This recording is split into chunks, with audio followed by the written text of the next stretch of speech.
দর্শক আমন্ত্রণ জানাচ্ছি দীপ্ত স্পোর্টসে। আপনাদের সঙ্গে রয়েছে এই মুহূর্তে আমি রুবায়েত হাসান। আগামী 9 থেকে 28 সেপ্টেম্বর সংযুক্ত আরব আমিরাতে মাঠে গড়াবে এশিয়া কাপ। টি-20 ফরম্যাটে 8 জাতির এই টুর্নামেন্টকে সামনে রেখে ইতোমধ্যেই দল ঘোষণা করেছে বড় দুই জায়ান্ট দল পাকিস্তান এবং ভারত। এশিয়ান ক্রিকেট কাউন্সিল নির্ধারিত দল ঘোষণার শেষ দিন 22 আগস্টের মধ্যে দল ঘোষণা করতে হবে অন্যদেরকেও। এশিয়া কাপের দল 22 আগস্টের মধ্যে ঘোষণা করতে সময়সীমা বেঁধে দিয়েছে এশিয়ান ক্রিকেট কাউন্সিল। উপমহাদেশের দুই পরাশক্তি ভারত ও পাকিস্তান দল সাজালেও এখনো গুছাতে পারেনি বাংলাদেশ।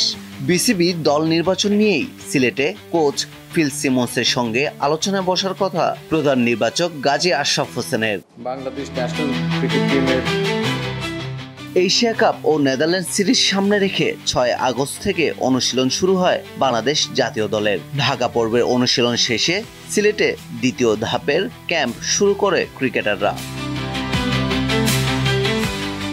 বাংলাদেশ দল অবশ্য এশিয়া কাপের আগে ঘরের মাঠেই খেলবে নেদারল্যান্ডসের বিপক্ষে 3 টি-20 সিরিজ। সিলেট আন্তর্জাতিক স্টেডিয়ামে 30 আগস্ট, 1 ও 3 সেপ্টেম্বর হবে ম্যাচ 3টি।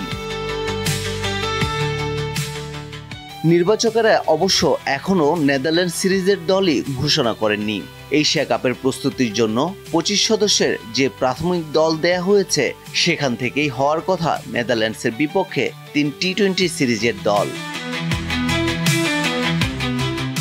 এদিকে সন্তান সম্ভবা স্ত্রীর পাশে থাকতে টাইগার ওয়ানডে অধিনায়ক মেহেদী হাসান মিরাজ 20 আগস্ট থেকে 4 সেপ্টেম্বর পর্যন্ত ছুটি নিয়েছেন। তাই নেদারল্যান্ড সিরিজটা তার খেলা হচ্ছে না।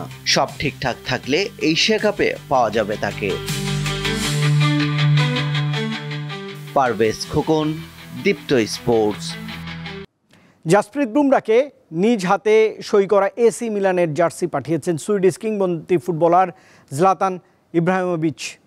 তিনি নিজেই ভারতীয় ক্রিকেট এবং বিশ্ব ক্রিকেটের বড় তারকা, কিন্তু তারকারাও কখনো কখনো হন অনেকের বড় ভক্ত। তাদেরও থাকে পছন্দের তারকা। জাসপ্রীত বুমরাও তেমনই এক পছন্দের তারকা সুইডিশ কিংবদন্তি ফুটবলার ইব্রাহিমোভিচের।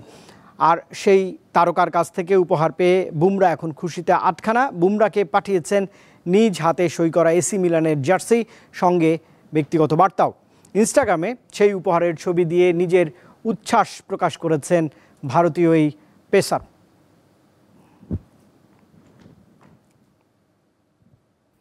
সাফ নারী অনূর্ধ্ব 17 ফুটবল চ্যাম্পিয়নশিপের প্রথম দিনেই আজ মাঠে নামছে বাংলাদেশ দল। প্রতিপক্ষ স্বাগতিক ভুটান।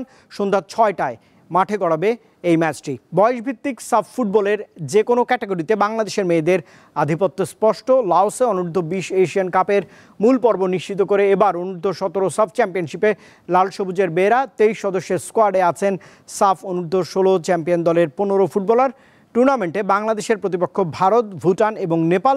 4 দলের প্রত্যেকে একে অন্যের সঙ্গে দুবার করে লড়াই করার পর পয়েন্ট টেবিলের শীর্ষে থাকা দল শিরোপা জিতবে।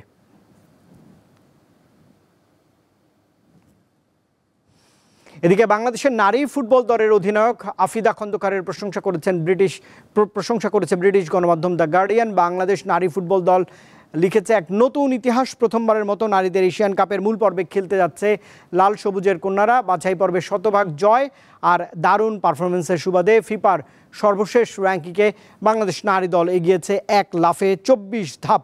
এখন তাদের অবস্থান 104-এ। ব্রিটিশ শীর্ষস্থানীয় পত্রিকা দ্য গার্ডিয়ান বাংলাদেশ দলের এই অগ্রযাত্রা এবং অধিনায়ক আফিদা খন্দকারের নেতৃত্বের ভূয়সী প্রশংসা করেছে।